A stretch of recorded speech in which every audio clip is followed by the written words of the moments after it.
안녕하세요. 제가 저번에 락강 정신분석 얘기를 하면서 헤겔 언급을 잠깐 했잖아요. 그래서 제가 최근에 정신현상학을 다시 읽는 김에 오늘은 헤겔의 욕망 개념과 그리고 굳이 헤겔은 왜 충동이나 욕구라는 뜻을 가진 트립이 아닌 타마다 갈구하다라는 뜻에서 나온 백이어대라는 단어를 사용했는지에 대해서 얘기를 해보려고 합니다. 우선 욕망 개념에 대해서 얘기를 하기 전에 해겔이 말하는 의식의 세 단계를 먼저 얘기를 해야 되는데 이 개념을 알고 계신 분들은 제가 타임라인을 걸어 둘 테니 뒤로 넘어가시면 되시고 모르시는 분들을 위해서 간략하게 설명을 해보겠습니다.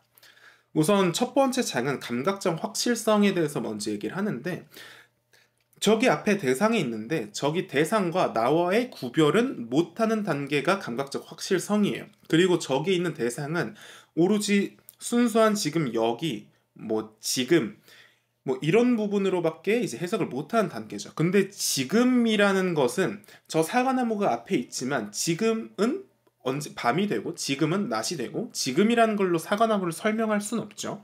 여기도 마찬가지로 내가 이동하는 순간 사과나무는 내 앞에서 내 뒤로 이동을 하고 옆으로 이동을 하고 계속 바뀌어 나갑니다. 그래서 이 다음 단계가 지각인데 이제 의식은 조금 더 발전을 해서 저것은 사과나무구나. 이제 의식은 이제 대상을 사물로 속성을 가진 것으로 파악을 하는 단계가 지각입니다. 그러니까 저 사과나무는 녹색이고 뭐 높고 뭐 나뭇가지가 있고 뭐 사과가 열린다. 근데 여기서도 모순이 발생하죠. 그러니까 사과나무는 하나잖아요. 한 그루가 있는데 근데 속성은 여러 가지입니다.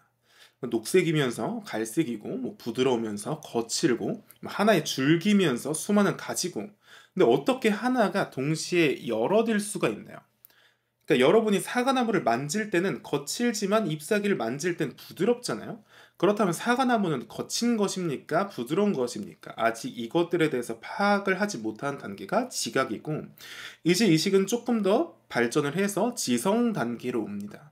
그러니까 저 사과나무의 본질은 무엇인가? 왜 봄에는 꽃이 피고 가을에는 사과가 열리는가? 저 현상들을 설명하는 법칙은 무엇인가? 그러니까 의식은 보이는 것 너머를 이렇게 파악하려고 들죠. 뭐 광합성이라든지 계절의 순환, 뭐 생명의 원리, 뭐 사과나무가 떨어지는 뭐 만류인력, 중력을 본다든지 그리고 이런 눈에 보이지 않는 힘들이 저 사과나무를 움직인다고 생각을 하죠. 그런데 의식이 사과나무 뒤에서 발견한 그 법칙, 그 본질은 나의 의식이 만든 거잖아요. 그러니까 광합성이라는 개념, 계절의 순환이라는 법칙, 중력이라는 법칙은 저 사과나무가 만들어낸 게 아니라 나의 의식이 만들어낸 거죠. 저 사과나무가 스스로 나는 광합성을 한다라고 말하진 않으니까요. 의식이 그렇게 해석한 것일 뿐이죠. 내가 바깥에서 찾던 진리가 알고 보니 내 안에 있었던 거죠. 그래서 이 순간 의식은 자기 의식으로 전환이 됩니다. 진리는 저 밖에 있는 것이 아니라 내 안에 있는 거구나. 그러니까 의식이 자기 자신으로 되돌아오는 단계가 이제 이 자기 의식이 만들어지는 단계입니다. 이제 4장이 시작되면서 욕망이란 단어가 나옵니다. 여기서 헤겔은 자기 의식은 욕망이다라는 말을 하는데 자기 의식이 욕망을 가진다는 건 아니고 자기 의식의 존재 방식 자체가 욕망이라는 걸 뜻합니다. 자기 의식은 자기 자신을 대상으로 삼는데 하지만 자기 의식이 자기 자신을 의식하려면 자기 자신을 대상화해야 되잖아요. 그러니까 우리가 거울을 바라보면 거울 속에 비치는 나와 거울을 바라보는 나 두 가지로 분열이 되죠. 우리가 치킨을 먹고 싶으면 치킨을 먹고 싶은 나와 치킨을 먹고 싶은 걸 참으려는 나, 이 두 가지로 분열이 되잖아요. 근데 자기 의식도 마찬가지예요. 나는 나를 바라보는데 보는 나와 보이는 나가 분리가 되죠. 그러니까 주체와 객체로 갈라지죠. 이 분열을 극복하고 통일을 회복하려는 운동, 이걸 욕망이라고 말을 합니다. 그러니까 욕망은 주체와 객체의 분열을 지향하는, 그러니까 헤겔의 말로는 아우프해붕하려는 운동인 거죠. 그런데 자기 의식은 처음에는 이것을 잘못된 방식으로 시도를 하죠. 그러니까 자기 의식은 외부 대상을 통해 자기 자신의 확실성을 얻으려고 합니다. 그러니까 저 대상을 소비함으로써 저 대상이 나를 위해 존재한다는 것을, 그러니까 내가 저 대상보다 우월하려는 것을 증명하겠어라는 것을 잘못된 방식으로 외부 대상을 통해서 증명하려고 하는 거예요. 근데 여기서 주목해야 될 점은 헤겔이 여기서 말한 욕망의 대상은 생명적 대상이라는 점이에요. 그러니까 단순한 무기물이 아니라 생명체인 거죠. 왜냐하면 생명만이 자기 자신을 유지하려는 운동을 하잖아요. 생명은 자기 자신을 재생산합니다. 그래서 생명을 처음에는 대상으로 삼아요. 그래서 자기 의식은 이 생명적 대상을 욕망합니다. 처음엔 음식을 먹고 물을 마시고 뭐 사과를 따고 뭐 이런 식으로 세계를 소비하죠. 이것을 통해서 자기 의식은 나는 이 세계보다 우월하다. 그러니까 이 세계는 나를 위해 존재한다. 이 사과나무는 나를 위해 존재한다. 라는 것을 확인하려고 합니다. 하지만 여기서 어떤 모순이 발생합니다. 내가 대상을 소비하는 순간 대상은 사라져 버리잖아요. 나는 나의 우월성을 확인하려 했는데 그 확인의 근거인 대상 자체가 사라져 버리는 거예요. 사과가 달려있네? 이제 사과를 따서 먹어요. 근데 나는 나의 우월성을 증명하려고 사과나무를 따서 먹었는데 우리의 우월성을 증명해줄 그 대상 자체가 사라졌잖아요. 그럼 우리는 어떻게 합니까? 사과나무를 또 찾고 또 먹고 또 찾고 또 먹고 이런 짓을 무한히 반복하겠죠. 이걸 헤겔은 악무한이라고 부릅니다. 마치 쳇바퀴 돌듯이 아무데도 도달하지 못하는 무의미한 순환인 거죠. 그러니까 욕망은 이 단계에선 결코 만족할 수가 없습니다. 그러니까 왜냐하면 내가 대상을 먹어 치운 순간 욕망의 자기 자신의 토대가 사라져 버린 거잖아요. 여기서 우리는 헤겔 철학의 핵심 개념인 부정성에 대해서 어느 정도 얘기를 해야 돼요. 근데 여기서 말하는 부정성은 어떤 논리적 부정, 뭐 나는 무엇이 아니다, 나는 선생님이 아니다, 뭐 이런 걸 말하는 게 아니라 우리 존재 자체에 내재된 자기 부정의 운동을 말합니다. 어쨌든 자기의식은 자기 자신에게 만족하지 못합니다. 그러니까 자기의식은 자기 자신을 부정하고 다른 것이 되려고 하죠. 이것이 욕망입니다. 근데 여기서 코지브가 이걸 실존주의적으로 가져가요. 그러니까 욕망하는 존재는 공허한 존재다. 그러니까 욕망하는 존재는 무다라는 말을 하는데, 그러니까 내가 욕망한다는 건 내 안에 어떠한 결여가 있다는 거잖아요. 내 안에 어떤 빈 공간이 있으니까 그걸 욕망하는 거잖아요.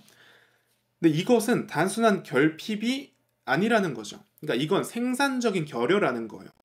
그러니까 근데 이 결여 때문에 주체는 운동을 하게 되죠. 내가 무언가 얻고 싶은 게 있으니까 우리는 움직이잖아요. 그러니까 바로 이 공허 때문에 역사가 진행이 되죠.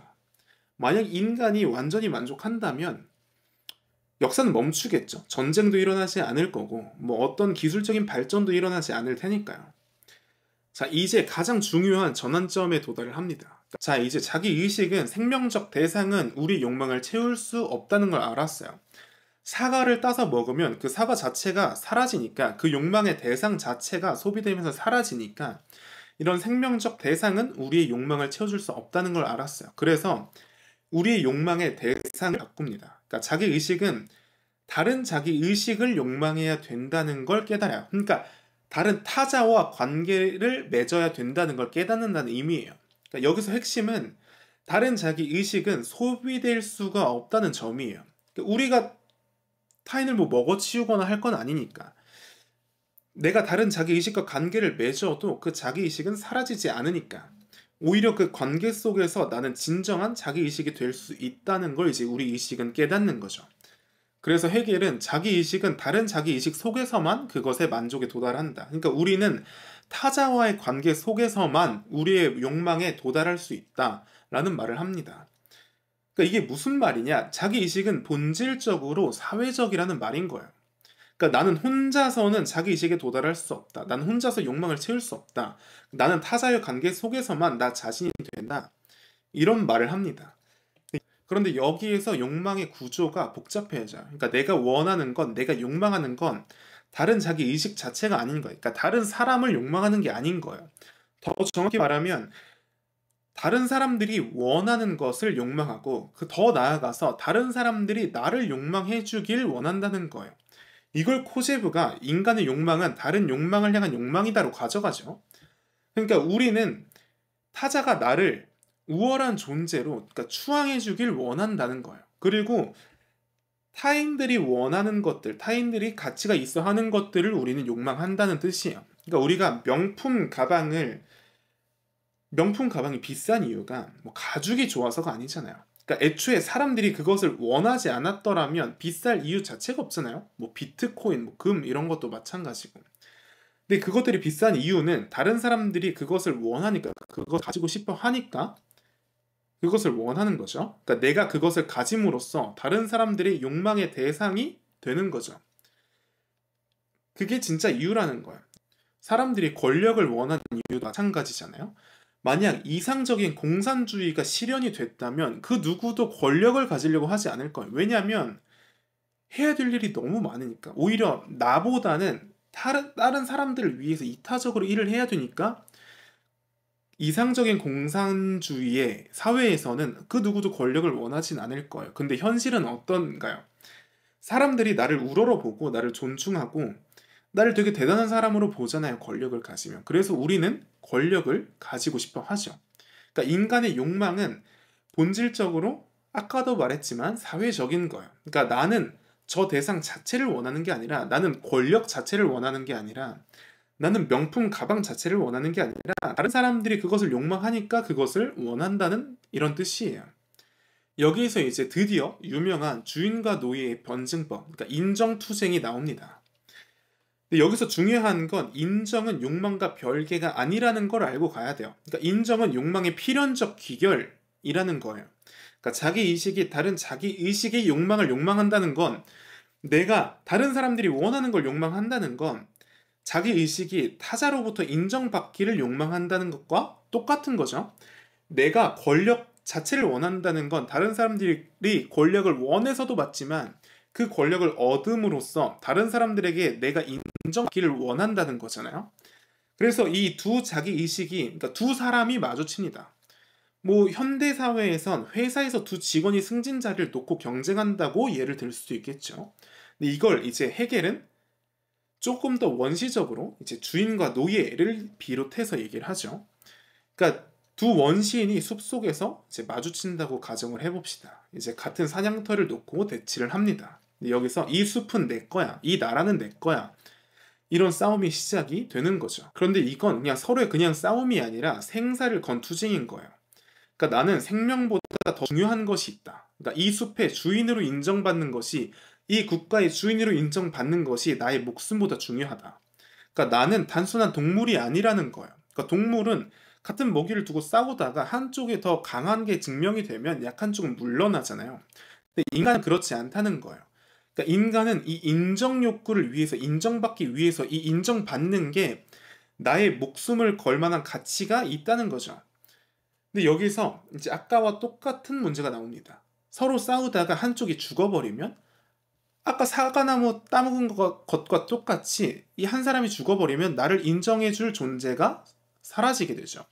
그러니까 텅 빈 공간에서 이 숲은 내 거다라고 아무리 외쳐도 그걸 인정해줄 사람이 없으면 아무런 의미가 없는 거예요. 내가 이 국가를 먹었는데 이 국가에 나 한 사람뿐이라면 그걸 누가 인정을 해주겠어요. 그래서 상대방을 죽이지 않고 노예로 부립니다. 그러니까 그 죽음을 받는 대상도 어쨌든 죽는 것보단 사는 게 나으니까, 그러니까 죽느니 차라리 저 사람의 노예로 사는 게 나으니까 일단은 항복을 합니다. 여기서 주인과 노예의 관계가 만들어집니다. 아까 말했듯이 주인이 노예를 살려둔 이유는 인정 때문이잖아요. 주인은 노예로부터 뭐 주인님이라는 호칭을 듣고 싶어 하고, 그 다음 또는 나의 노동력을 대체하고 뭐 이런 인정 때문인데, 그런데 여기에서 아이러니한 건 주인이 얻는 인정은 공허하다는 거야. 왜냐하면 노예로부터, 그러니까 죽음을 두려워해서 어쩔 수 없이 항복한 사람으로부터 오는 인정이잖아요. 죽기 싫어서. 그래서 주인은 점점, 그러니까 이 사람은 나를 진심으로 인정하는 게 아니라 죽기 싫어서 그런 거잖아. 그러니까 나를 뒤에선 욕하고 뭐 무시하고 깔보고 이러진 않을까? 단지 죽기 싫어서 앞에선 나한테 빌빌대는 게 아닐까? 뭐 이런 생각이 든다는 거예요. 그러니까 여기서 욕망의 새로운 구조가 나옵니다. 주인은 이제 노예한테 인정을 받지 못하는 걸 알아요. 그러니까 나의 욕망이 채워지지 못하는 걸 알아요. 그래서 이제 명령만 하죠. 야, 사냥 가서 고기 잡아. 그럼 사냥을 하고, 이거 구워 하면 노예가 굽고, 그냥 주인은 그냥 입만 벌리고 있는 거죠. 그러니까 현대로 치면 재벌 3세를 예로 들 수 있을 것 같아요. 근데 태어날 때부터 모든 것이 준비되어 있잖아요. 우리가 바라보는, 우리가 얻고자 하는 그것들을 그들은 어느 정도 다 가지고 있어요. 원하는 거 손만 뻗으면 뭐 얻을 수 있고. 근데 이게 그 사람을 과연 행복하게 만들까를 생각하면 오히려 그것이 오히려 그들을 공허하게 만들 수 있다는 거예요. 그러니까 욕망이 너무 쉽게 충족이 되면, 그러니까 욕망은 의미를 잃어버리는 거죠. 욕망이 충족이 되면 욕망이 아니잖아요. 그러니까 주인은 이제 직접 대상과 관계하질 않아요. 그러니까 주인은 노예를 통해 대상과 관계를 합니다. 그러니까 주인은 욕망하고 즉시 만족을 해버리는 거죠. 그러니까 욕망과 만족 사이에 아무것도 없는 거예요.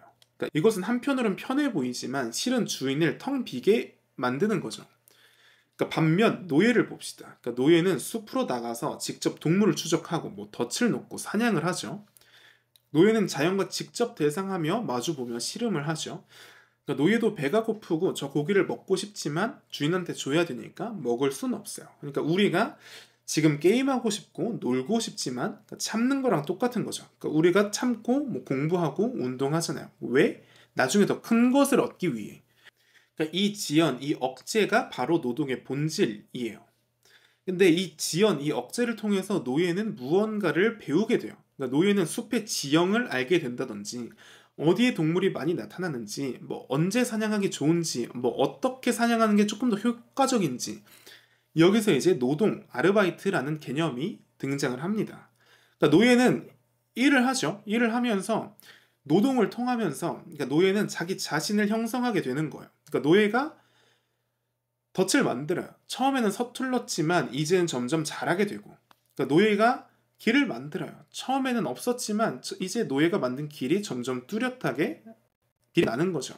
그러니까 노예는 자기 작품을 보면서 내가 직접 노동하면서 얻은 결과를 보면서 아 이건 내가 만든 거야. 이건 내가 길을 닦은 거야. 이 덫은 내가 만든 거야 하면서 이 자기 자연 속에서 내 자신을 봅니다.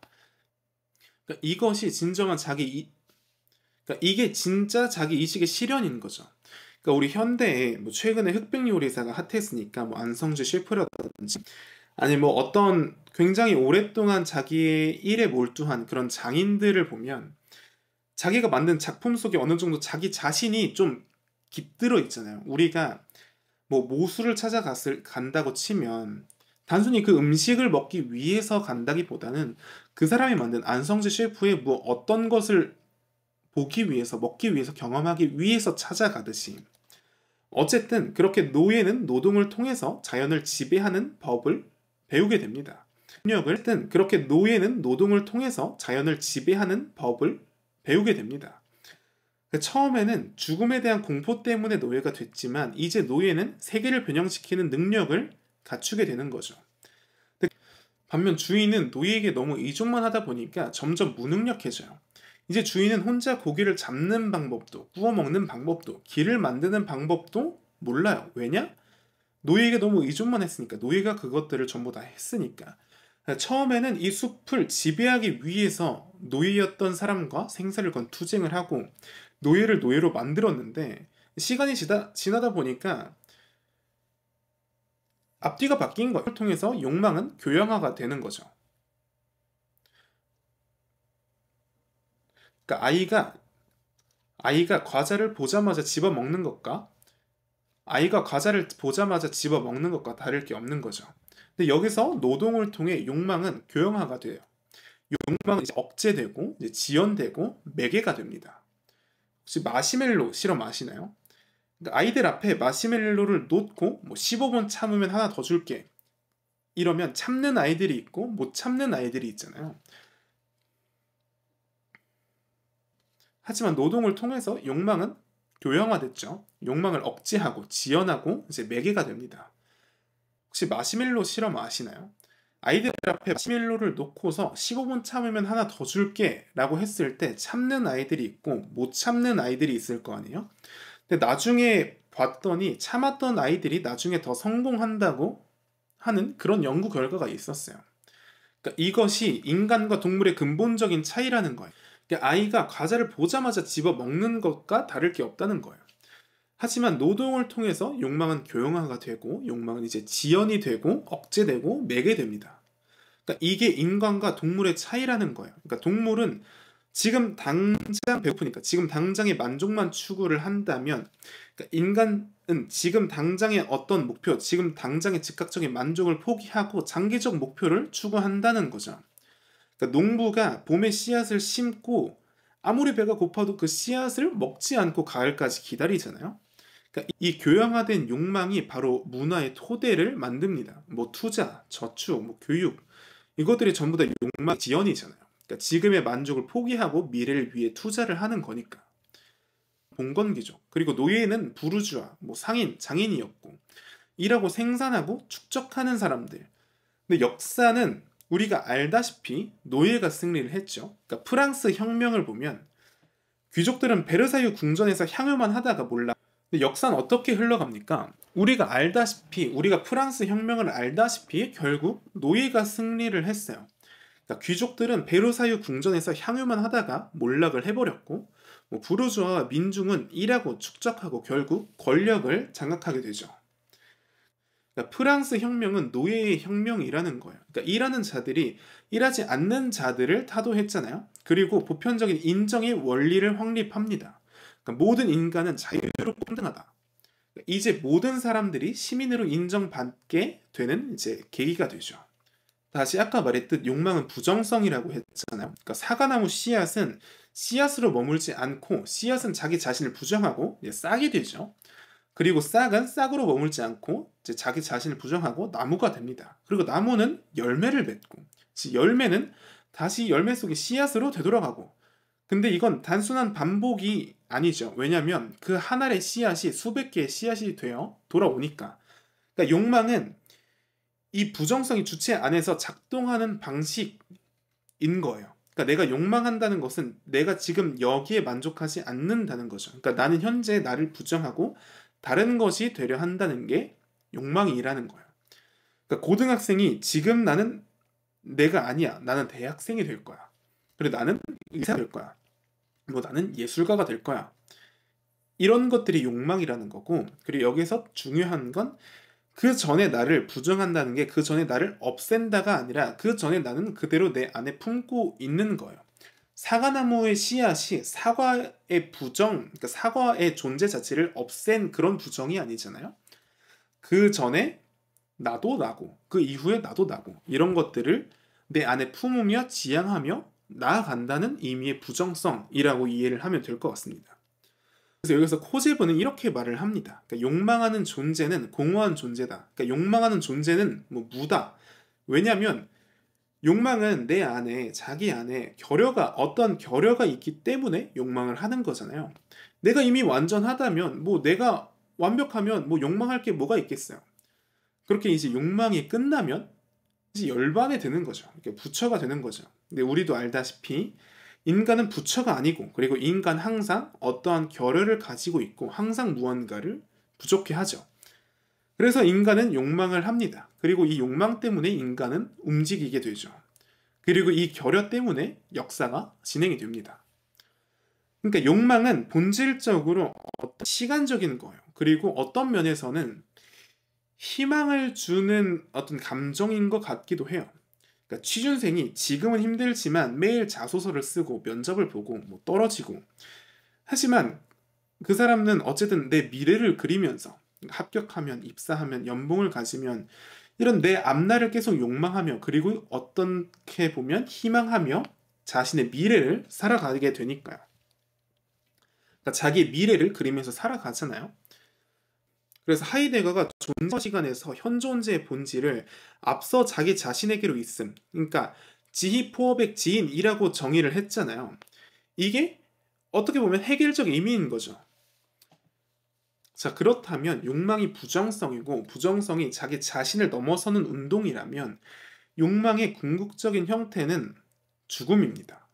그래서 헤겔은 정신현상학 서문에서 이렇게 말을 합니다. 정신의 생명은 죽음을 두려워하지 않고 죽음 속에서 자기를 유지하는 생명이다. 이것의 의미는, 그러니까 진정한 자기 이식은 죽음을 무릅쓸 수 있어야 한다는 의미예요. 그러니까 단순한 생명, 동물적 생존만을 추구한다면 그러니까 그건 진정한 의미가 아니라는 거죠.